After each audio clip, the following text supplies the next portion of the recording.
Bonjour à tous et bienvenue sur YouTube, c'est Kev du 54. Je vous ai promis la rubrique L'œuvre en détail du magazine Ça m'intéresse, le magazine de la curiosité.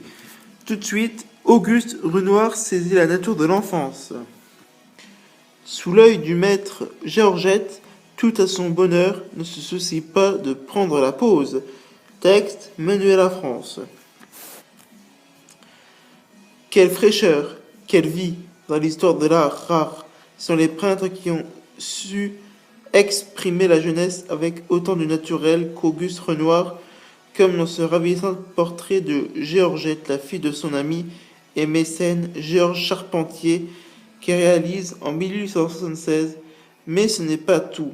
Derrière ce joli miroir, le maître impressionniste met en scène l'art de vivre de la grande bourgeoisie à l'heure de la croissance industrielle, et il le fait avec tant de poésie, de grâce, qu'il parvient à traduire le sentiment du bonheur. Le plus achevé, le public se ravit sous le charme. La série de 7 tableaux consacrés à la famille Charpentier, peint entre 1876 et 1882, va permettre au peintre de séduire la bande société parisienne et de recevoir de fructueuses commandes après des années de misère. Mademoiselle Georgette Charpentier, assise Auguste Renoir, 1876. Huile sur toile, 97,8 x 70,8 cm. Brixton Museum of Art Tokyo.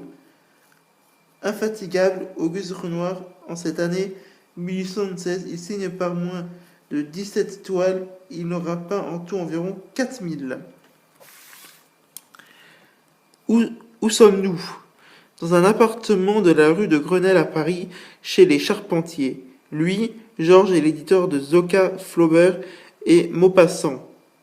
Quant à sa femme, Marguerite, elle attire dans son salon une bonne part de l'intelligence parisienne, homme politique, musicien et peintre à la mode. En 1876, le couple demande à l'une des familiers de la maison d'Auguste Renoir de réaliser des portraits de leur famille. Pour l'artiste, fauché et déprimé par l'accueil mitigé de son chef d'œuvre, Bob Dumoulin de la Galette, c'est une réelle aubaine. Que nous révèle sa posture? Précisément qu'elle ne pose pas. Voyez sa jambe droite relevée, ce détail donne tout son naturel au portrait. C'est ce genre d'attitude improvisée que Renoir cherche à peindre, l'invention récente de l'appareil photo avec lequel on peut attraper une expression au vol. Influence son arme surtout pour les portraits. Face à ses modèles, il multiplie les esquisses jusqu'à trouver l'expression la plus vraie, loin des poses affectées. Pour ce faire, il les laisse libres de parler, de bouger ou de jouer dans la pièce. Quand il s'agit d'enfants, notez la spontanéité de la fillette. Elle ne regarde pas devant elle, elle sourit à l'artiste, créant une intimité que le spectateur partage comme en secret, en se glissant aux côtés du peintre pour assister à la séance. Qui est cette petite fille? Il s'agit de Georgette, 4 ans, fille du couple Charpentier. Elle a droit ici à un portrait en solo. Cela témoigne de la nouvelle place faite à l'enfant dans la famille bourgeoise du X1X siècle, désormais considéré comme un individu à part entière. On veille à son éducation, son épanouissement, que Renoir se fait un plaisir de mettre en lumière.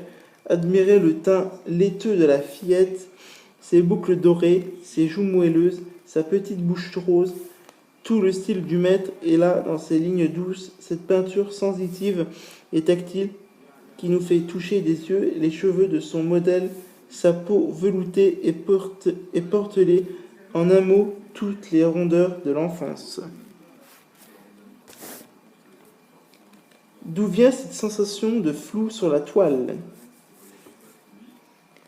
En grande partie des froufrous de dentelle blanche et de la robe de soie bleu ciel de l'enfant, apprécié comme l'artiste les fait vibrer au regard. Renoir adore les étoffes, qui lui permettent de jouer avec les effets de texture et de couleur.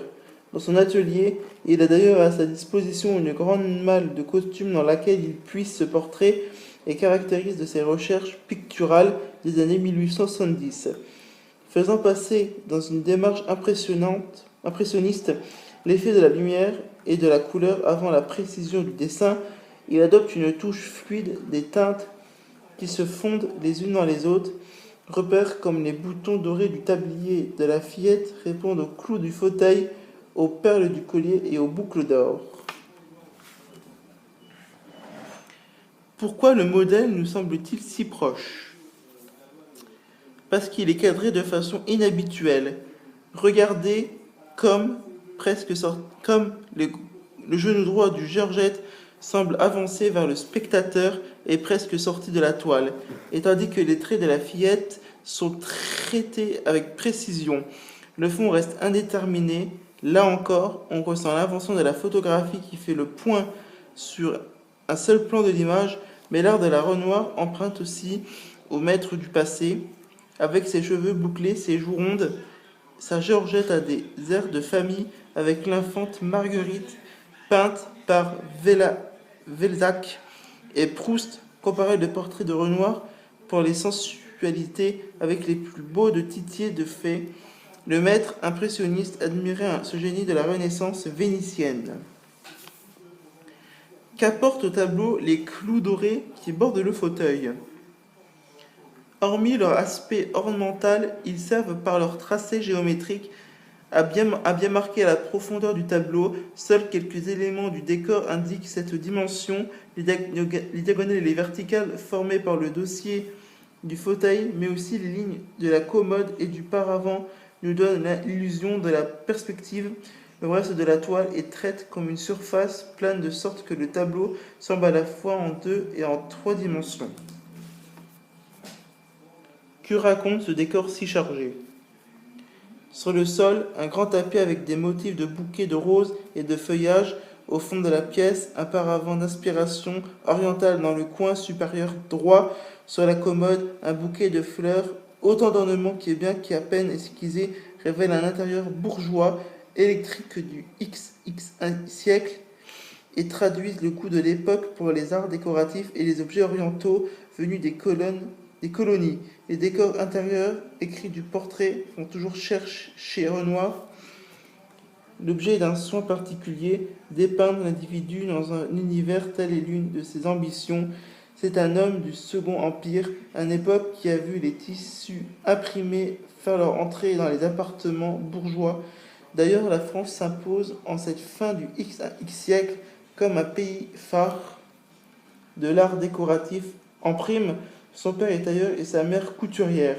Auguste a lui-même commencé dès l'âge de 14 ans par l'apprentissage de la peinture sur porcelaine avant d'intégrer les beaux-arts à 21 ans. En toute sa vie, l'artiste se considéra comme un artisan de la peinture.